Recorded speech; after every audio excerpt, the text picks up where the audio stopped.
Deixe-me contar sobre uma época fascinante da nossa história. Nos séculos XVI e XVII, eu vi um novo tipo de literatura ganhar força por toda a Europa. Chamávamos de narrativas de possessão, e elas eram algo de arrepiar os cabelos. Imagine só, livros, panfletos e folhetos cheios de histórias sobre pessoas possuídas por demônios. Eu li muitos deles e posso dizer, eram de tirar o fôlego. Detalhavam experiências horríveis e extraordinárias, misturando o maravilhoso, o assustador e o sobrenatural. Confesso que algumas dessas histórias me divertiam, mas também me deixavam com um frio na espinha. Era impossível não pensar. E se acontecesse com a minha família? Esse medo era comum entre nós. É difícil dizer exatamente quantas pessoas na Europa foram supostamente possuídas naquela época. Mas, pelo que vi e ouvi, estamos falando de milhares. Além das narrativas publicadas, encontrei referências a possessões em registros de julgamentos de bruxas, relatos de exorcismos em santuários e até em tratados teológicos sobre demônios. Claro, sempre me perguntei se algumas dessas histórias não eram exageradas ou até inventadas para vender mais. Afinal, naquela época, como agora, uma boa história vendia bem. Mas uma coisa é certa. Nunca vi tantos casos de possessão como naquele período. Era algo sem precedentes. Uma história que me marcou foi a de Denise de Lacaille, uma tecelã viúva de Beauvais. Aconteceu na paróquia de Saint-Gilles, na França, e foi publicada em 1623. Era uma dessas histórias verdadeiras que tanto nos fascinavam. Imaginem a cena. Uma mulher coberta de piolhos, imóvel, quase cega, incapaz de comer ou beber. Ela tinha acessos de violência, alucinava e, pasmem, falava em línguas desconhecidas. O mais incrível, diziam que ela levitava. Eu não estava lá para ver, mas o relato era tão vívido que quase podia imaginar a cena. Os exorcismos de Denise começaram em 1º de agosto. Eu acompanhei de perto, fascinado pelo processo. O padre Laurent Lepaute, um dominicano, conduzia os rituais. Era algo de outro mundo. O padre começava invocando os espíritos malignos através de conjurações. Naquela época, usávamos exorcismo e conjuração quase como sinônimos. Ambos envolviam ordenar ao espírito maligno em nome de Deus. A parte mais intrigante para mim era quando o padre tentava descobrir a identidade do demônio. No caso de Denise, foram nomeados mais de 40. O mais persistente era Belzebu. Imaginem só, 40 demônios em uma só pessoa. Depois de identificar os demônios, vinha a parte mais difícil: expulsá-los. Era um processo longo e complexo. Às vezes me perguntava se não causava mais sofrimento do que alívio. Os exorcismos de Denise duraram 18 semanas. Eu vi sessões públicas e privadas, todas igualmente intensas. Algo que me intrigava era como os exorcismos eram usados na política religiosa. Os católicos os viam como uma arma contra os protestantes. Eles se gabavam de serem melhores em expulsar demônios. Já os protestantes criticavam, dizendo que era pura superstição. Eu percebia que o conceito de possessão não era algo fixo. Mudava conforme o contexto. As narrativas de possessão tanto influenciavam quanto eram influenciadas pela sociedade. Era um ciclo fascinante de observar. Como testemunha desses eventos, eu tentava entender o que via. Eram fenômenos físicos? Psicológicos? Sobrenaturais? Essas questões me mantinham acordado à noite, tentando dar sentido a tudo aquilo. O mais impressionante para mim era ver como as pessoas reagiam durante os exorcismos. Alguns ficavam aterrorizados, outros fascinados. Vi gente desmaiando, chorando, rezando fervorosamente. Era como se toda a comunidade fosse afetada, não apenas a pessoa possuída. Lembro-me de uma sessão particularmente intensa. Denise começou a falar em uma língua que ninguém reconhecia.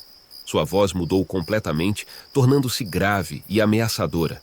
De repente, ela se levantou e seus pés pareciam não tocar o chão. Juro que a vi flutuar por alguns segundos. O pânico tomou conta da igreja. Pessoas gritavam, imploravam por misericórdia.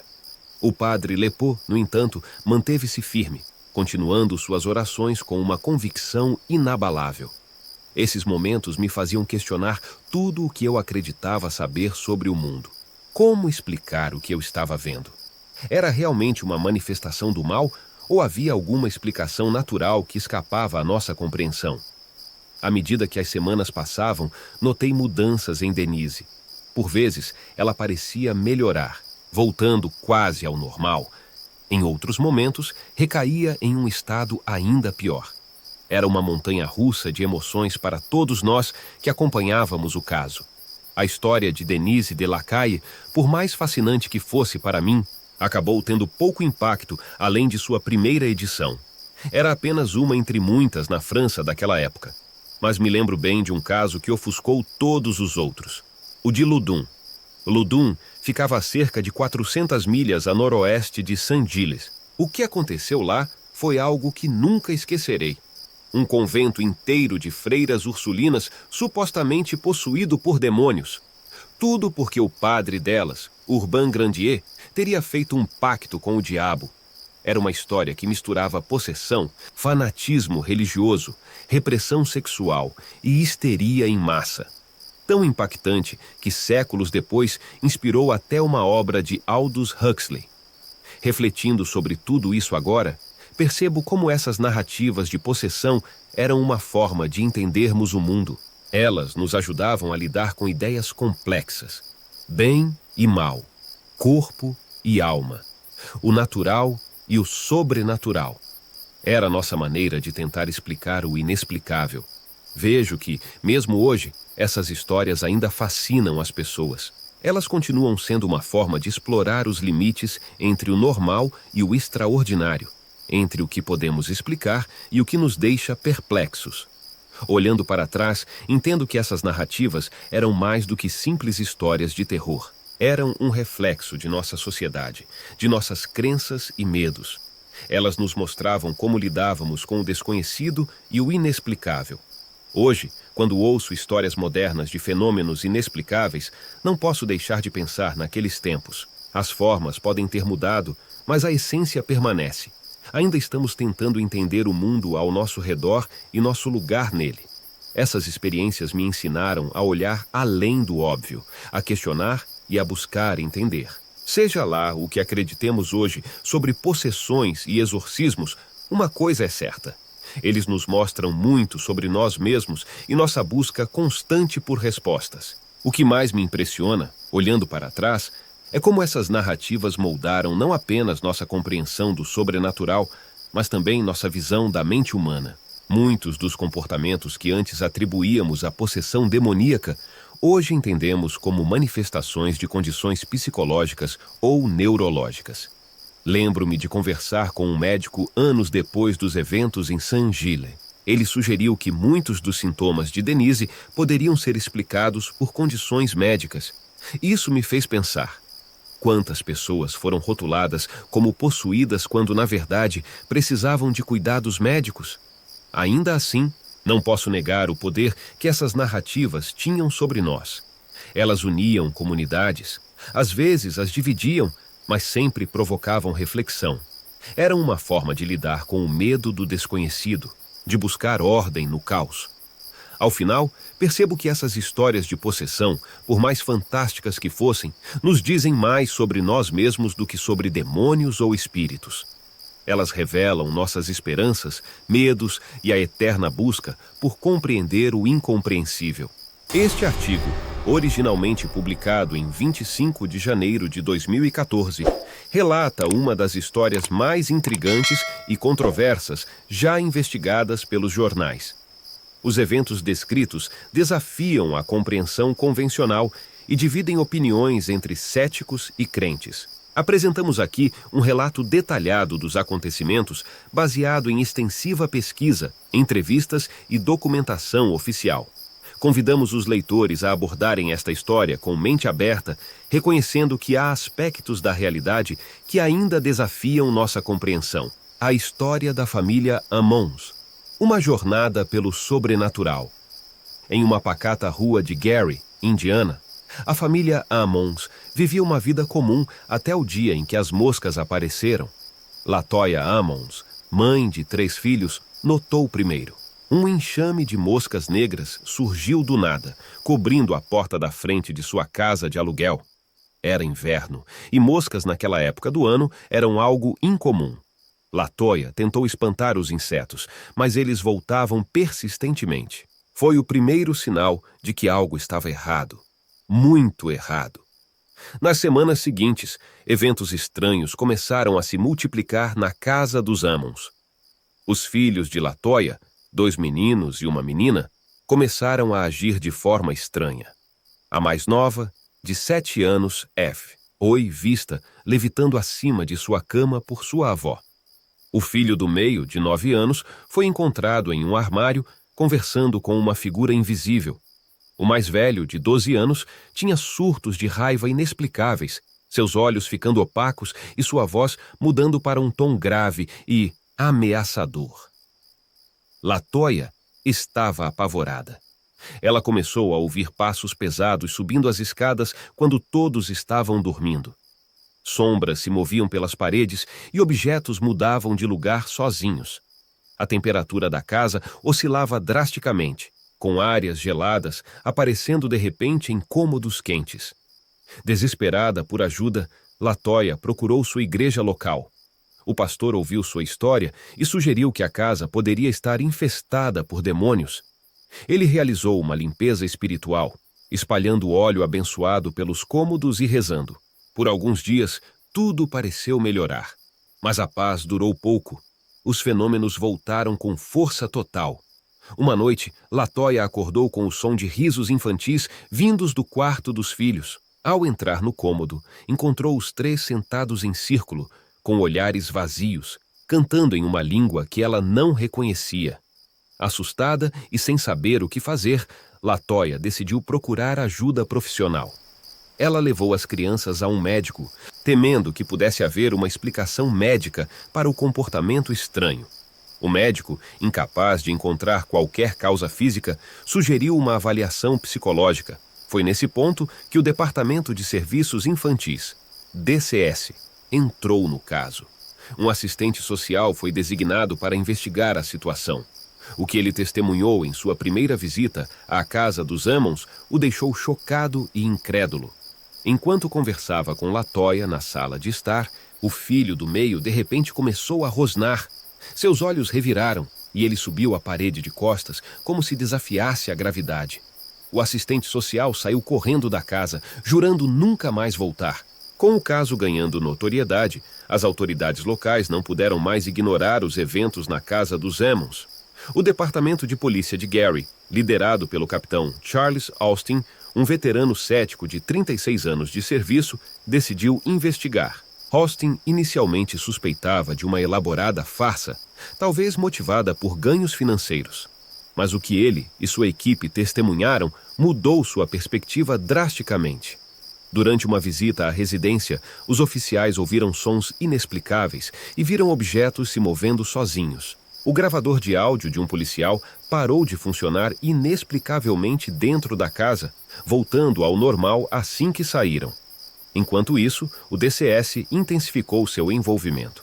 Preocupados com o bem-estar das crianças, eles realizaram avaliações psicológicas na família. Os resultados foram inconclusivos. Embora não houvesse sinais claros de abuso ou negligência, os psicólogos não conseguiam explicar o comportamento bizarro das crianças. Um incidente particularmente perturbador ocorreu durante uma visita ao hospital local. O filho do meio de LaToya, de 9 anos, de repente entrou em transe. Diante dos olhos chocados de médicos e enfermeiros, o menino subiu a parede do quarto de costas, chegando até o teto antes de cair no chão. A cena foi registrada em relatórios médicos oficiais, deixando a equipe do hospital perplexa. A notícia do caso se espalhou rapidamente.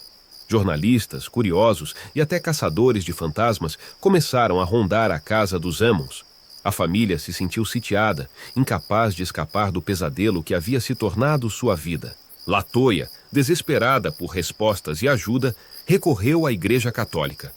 Após uma investigação inicial, a diocese local concordou em envolver-se. Um padre experiente em casos de possessão foi designado para avaliar a situação. O padre realizou várias visitas à casa, testemunhando eventos que desafiavam a lógica. Ele relatou ter visto sombras se movendo pelas paredes e sentido uma presença maligna opressiva. Em um momento particularmente tenso, ele tentou abençoar um dos filhos de Latoya, apenas para ver o menino ser arremessado contra a parede por uma força invisível. Convencido de que a família estava enfrentando uma verdadeira possessão demoníaca, o padre recomendou uma série de exorcismos. A notícia chocou tanto os céticos quanto os crentes. Um exorcismo oficial da Igreja Católica é um evento raro, autorizado apenas em circunstâncias extremas.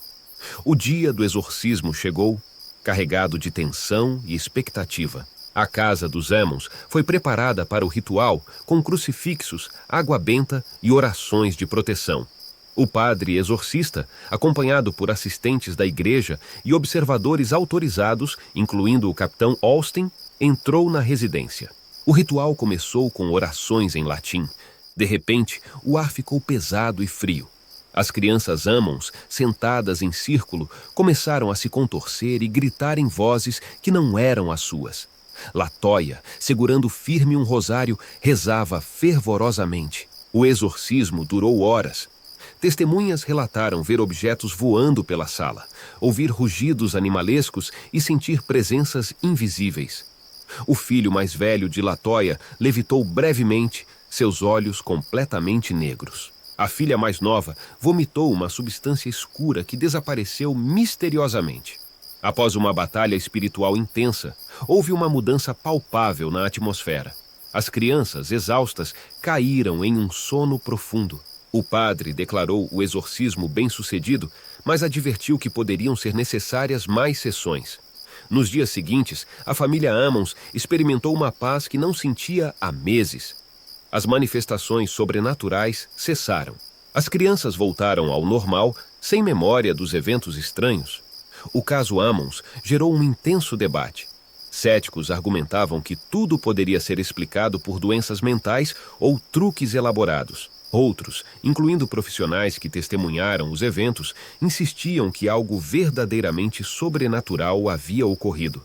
O Departamento de Serviços Infantis encerrou sua investigação, não encontrando evidências de abuso ou negligência. A polícia de Gary arquivou o caso, com o capitão Austin admitindo que a experiência mudou sua visão do mundo. Latoya Ammons e seus filhos se mudaram de Gary, buscando um novo começo. Eles raramente falam sobre suas experiências, preferindo deixar o passado para trás. No entanto, o impacto do caso continua reverberando. A casa em Gary tornou-se uma atração para entusiastas do paranormal. Documentários e livros foram produzidos explorando os eventos de diferentes perspectivas. A Igreja Católica mantém sua posição de que um verdadeiro caso de possessão demoníaca foi resolvido. Anos depois, o caso Ammons permanece um enigma. Para alguns, é um testemunho poderoso da realidade do sobrenatural.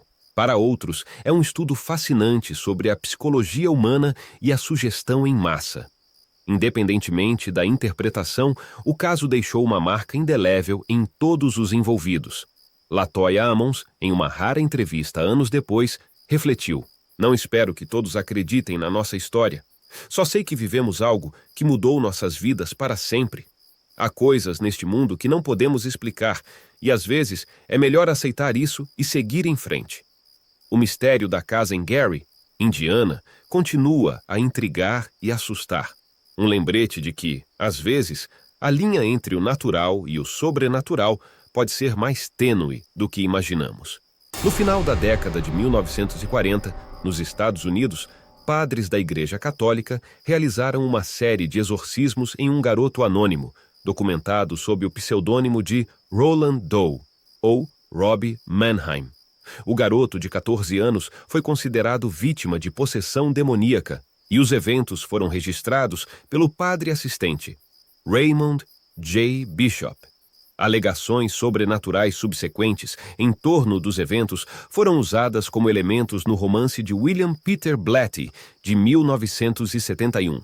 Nonag, o Exorcista. Em dezembro de 2021, o The Skeptical Inquirer relatou a suposta identidade verdadeira de Roland Doe Robbie Mannheim como Ronald Edwin Hunkeler. 1º de junho de 1935, 10 de maio de 2020. Em meados de 1949, vários artigos de jornais publicaram relatos anônimos de uma suposta possessão e exorcismo. Acredita-se que a fonte desses relatos seja o antigo pastor da família, Luther Miles Schulze. De acordo com um relato, um total de 48 pessoas testemunharam esse exorcismo. 9 delas jesuítas. De acordo com o autor, Thomas B. Allen, o padre jesuíta Walter H. Halloran foi uma das últimas testemunhas oculares sobreviventes dos eventos e participou do exorcismo. Allen escreveu que um diário mantido pelo padre assistente, padre Raymond J. Bishop, detalhou o exorcismo realizado no pseudônimo identificado como Roland Doe, também conhecido como Robbie. Falando em 2013, Allen enfatizou que a prova definitiva de que o garoto conhecido apenas como Robbie estava possuído por espíritos malévolos é inatingível. De acordo com Allen, Halloran também expressou seu ceticismo sobre potenciais eventos paranormais antes de sua morte. Quando questionado em uma entrevista para fazer uma declaração verificando se o garoto realmente estava possuído por demônios, Halloran respondeu dizendo: Não posso deixar registrado. Nunca fiz uma declaração absoluta sobre as coisas porque não me sentia qualificado. Roland nasceu em uma família luterana alemã em 1935. Durante a década de 1940, a família viveu em Cottage City, Maryland.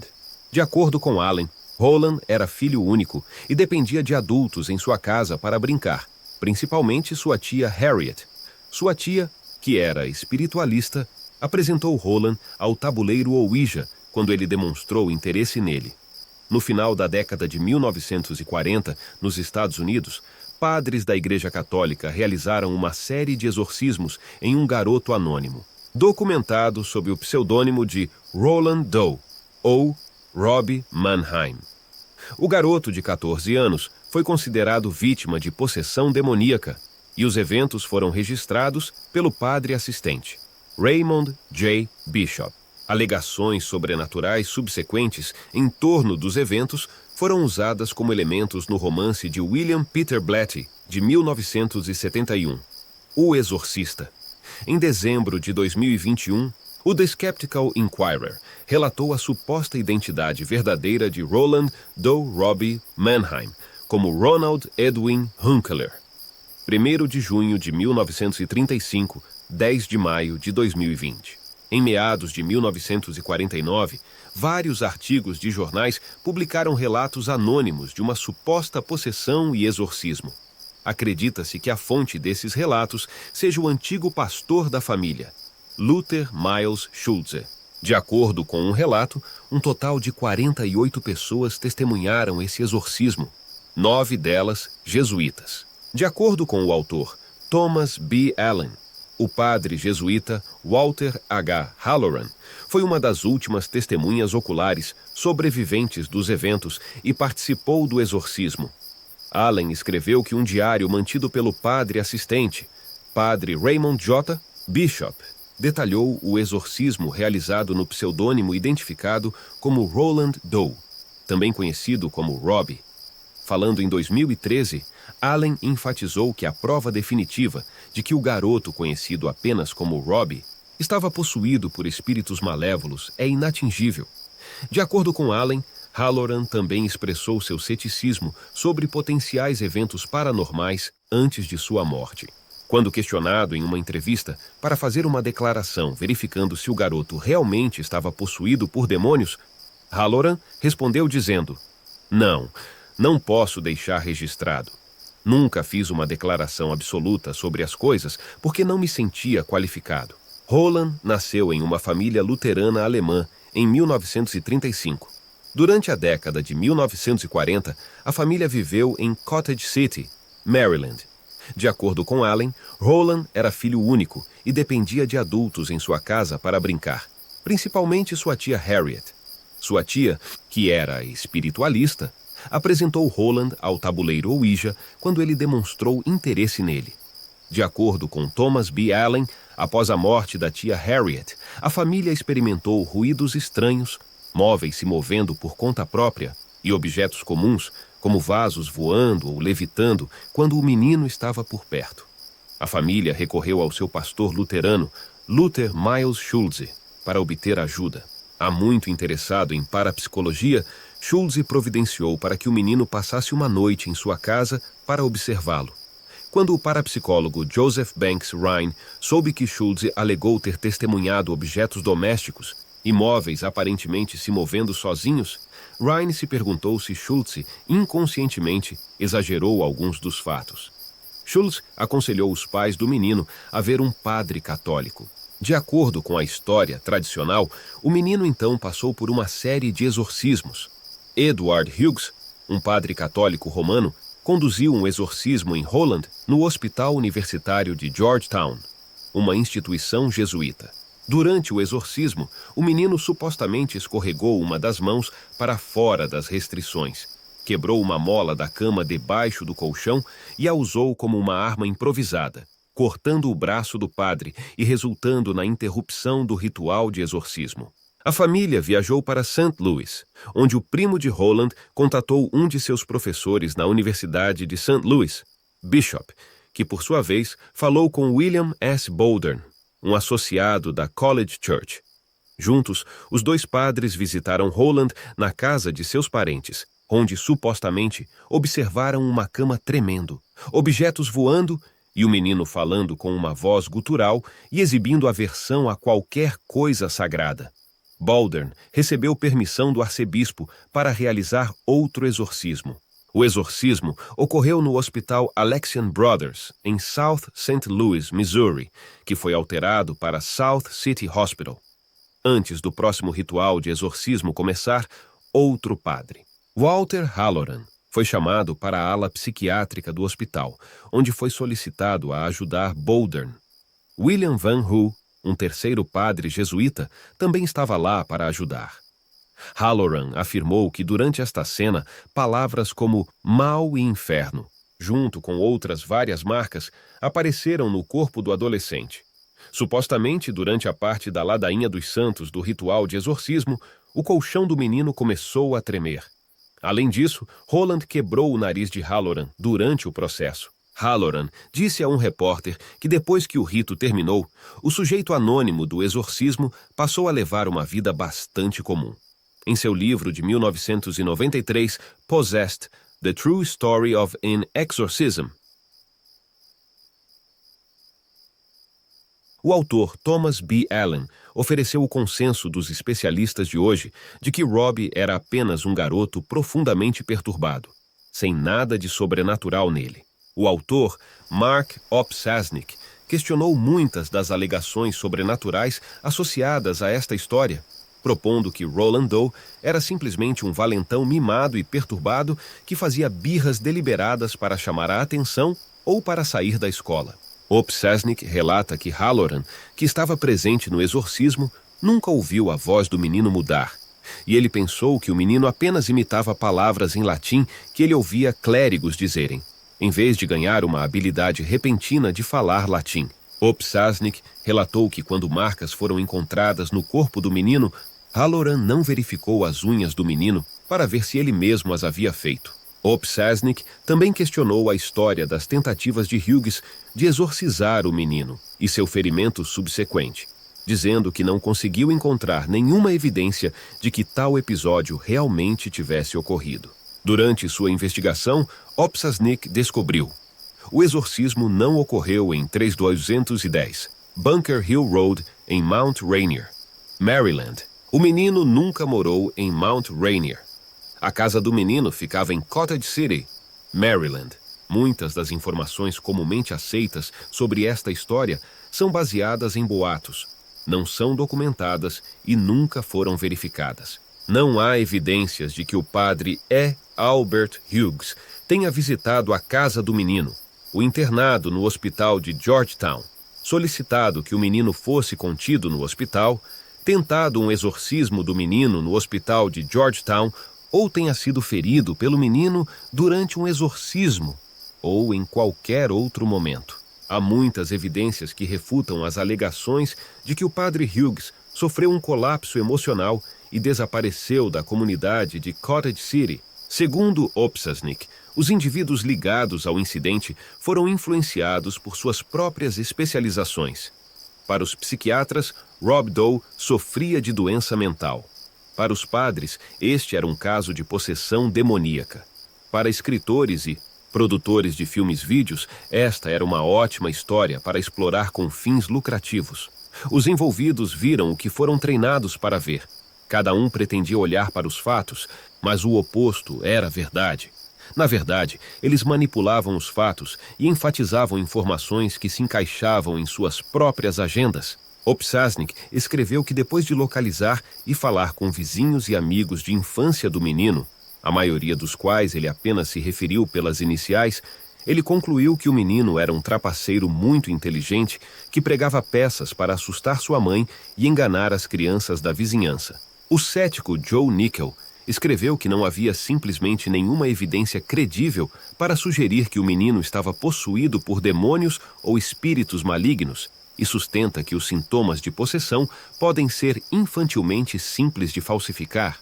Nickel rejeitou sugestões de que forças sobrenaturais fizeram arranhões ou marcas ou fizeram com que palavras aparecessem no corpo do adolescente em lugares inacessíveis, dizendo: um jovem determinado, provavelmente mesmo sem um espelho de parede, poderia facilmente ter conseguido tal façanha.